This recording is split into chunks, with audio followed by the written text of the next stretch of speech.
नमस्कार मंडळी, तर आज मी बनवते कोबीची भाजी। तर कोबी मस्त असा बारीक उभा असा चिरून घेतलाय, जसा आपण सॅलडला वगैरे हॉटेलमध्ये बघतो चिरलेला तसा। तर कोबी मी 2 ते 3 मिनिटात सहज अगदी पटकन कापते। तर कोबी कापून घेतला, तो धुवून घेतला, त्याच्यानंतर कढई गरम केली, त्याच्यामध्ये तेल टाकलं। तेलामध्ये थोडीशी जिरं आणि मोहरी टाकायची आहे, त्याच्यानंतर कढीपत्ता आणि मिरची टाकायची आहे। मिरची परतल्यानंतर थोडीशी हळद टाकून धुतलेला कोबी त्याच्यामध्ये मिक्स करायचा आहे, चांगला हलवून घ्यायचा आहे। त्याच्यानंतर मी मुगाची डाळ थोडीशी भिजत घातलेली, ती सुद्धा धुवून चांगली त्याच्यामध्ये ॲड केली कोबीमध्ये, ती चांगली मिक्स करून घ्यायची। चवीप्रमाणे मीठ टाकायचं आणि बारीक गॅस करून झाकण ठेवायचं आहे, झाकणावरती पाणी ठेवायचं आहे।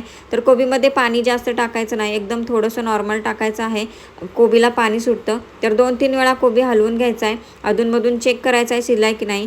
जर पाणी लागत असेल तर थोडंसं पाणी टाकायचं आहे। तर मस्त असा आपला टिफिनसाठी कोबी रेडी झाला आहे।